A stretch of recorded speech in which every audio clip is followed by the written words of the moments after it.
दोस्तों, मैं भी बेरोजगार हूँ। ऐसी परिस्थितियों में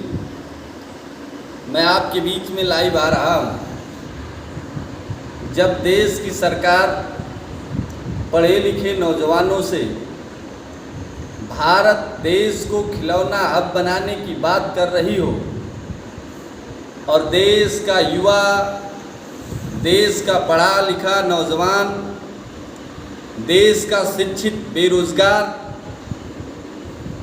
इस समस्या से जूझ रहा है कि हम अपने भविष्य को किस प्रकार से संवारें और देश की तरक्की में हम किस प्रकार से अपना योगदान दें। ऐसे में प्रधानमंत्री जी के द्वारा यह सलाह देना, यह कहना कि देश को खिलौना हब बनाया जाए, यह निंदनीय है, क्योंकि देश की अर्थव्यवस्था 40 साल के निचले पायदान पे आ चुकी है। देश के सारे छोटे बड़े उद्योग धंधे चौपट हो चुके हैं, कंपनियां बंद हो चुकी हैं और कारीगर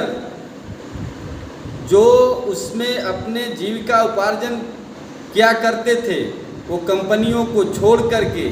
कंपनियों के मालिकों के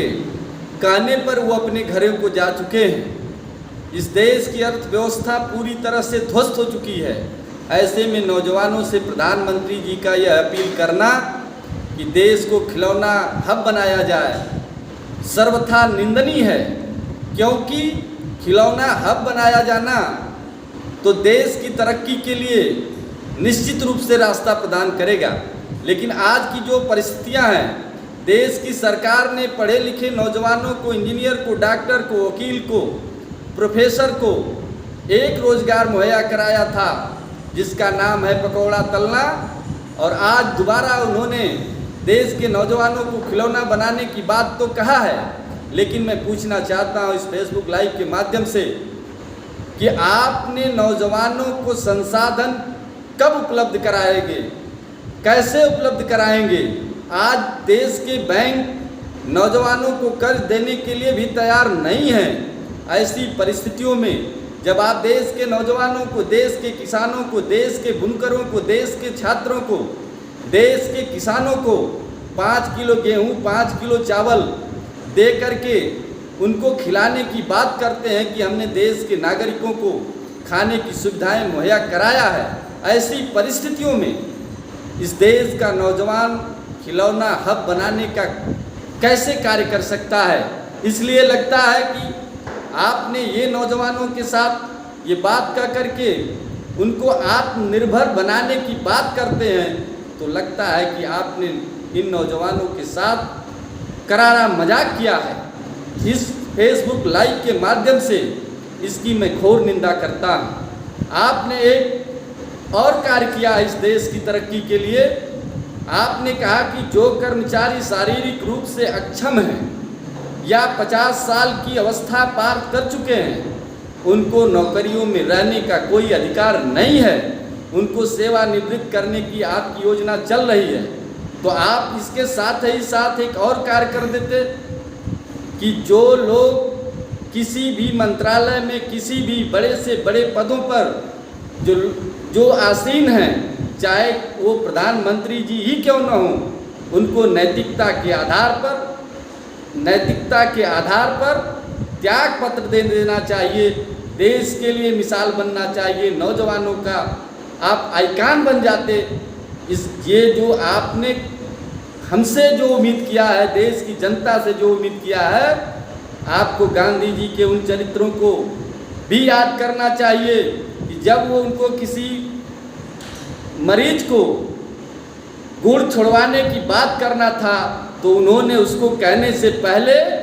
अपने स्वयं छोड़ा था और तब उसको सलाह दिया था कि आप जिस रोग से रोगी पीड़ित हो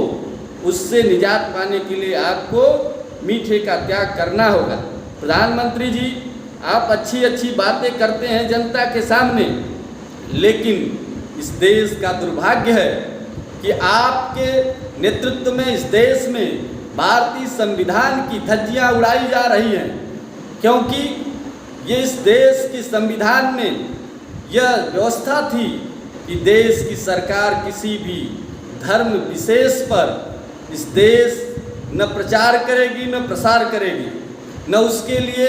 कोई व्यवस्था देगी। लेकिन आपने इस देश को धर्म को धंधे की तरफ ढकेलने का काम किया है, जो देश का प्रत्येक नौजवान इसकी निंदा करता है। आज जब देश में 5 तारीख को शिक्षक दिवस के रूप में मनाने की व्यवस्था चल रही है, देश में शिक्षक दिवस मनाया जाता है धूमधाम से, यही हमारे उत्तर प्रदेश से लेकर के पूरे देश के नौजवान, पढ़े लिखे शिक्षित नौजवान, इसके विरोध में जो आपने कहा है कि खिलौना हब बनाया जाए, इसके विरोध में 5 तारीख को ये निर्णय किया है कि हम ताली थाली बजा करके प्रदेश और देश के सरकार के कान को खोलने का काम करेंगे। आज पूरा उत्तर प्रदेश जो एक विकास के रास्ते पे दौड़ रहा था, उत्तर प्रदेश देश की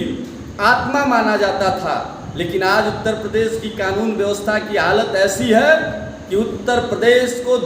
सारे लोग हत्या प्रदेश के रूप में जानने लगे हैं। इस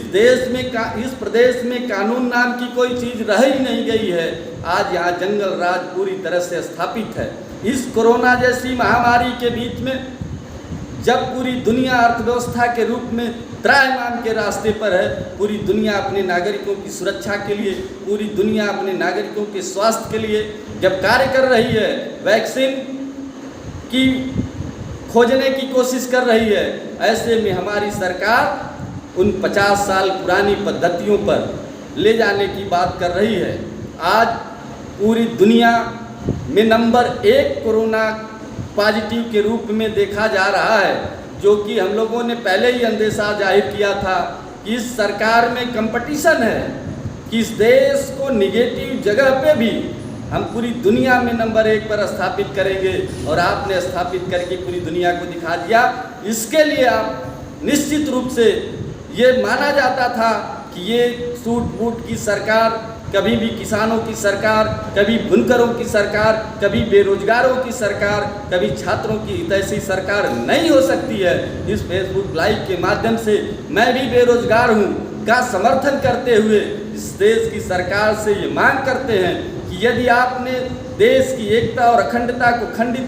करने का जो कुचक्र चलाया है, अगर देश की विकास के रास्ते पर ले जाने की बात किया है,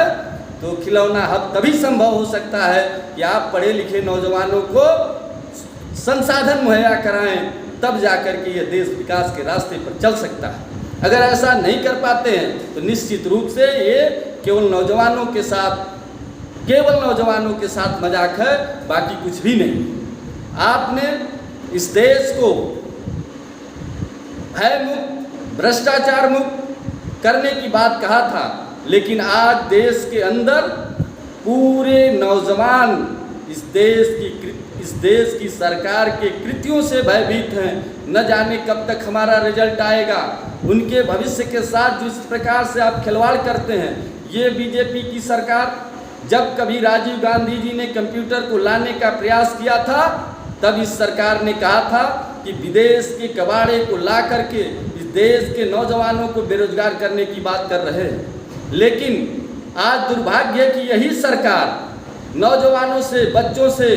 नौनिहालों से ऑनलाइन पढ़ाई करने की बात कर रही है। ऐसे में इस दोहरे चरित्र को इस समाज के लोग, भारतीय संस्कृति को मानने वाले लोग कतई स्वीकार नहीं कर सकते, और भारत सरकार की हम घोर निंदा करते हैं। जय हिंद।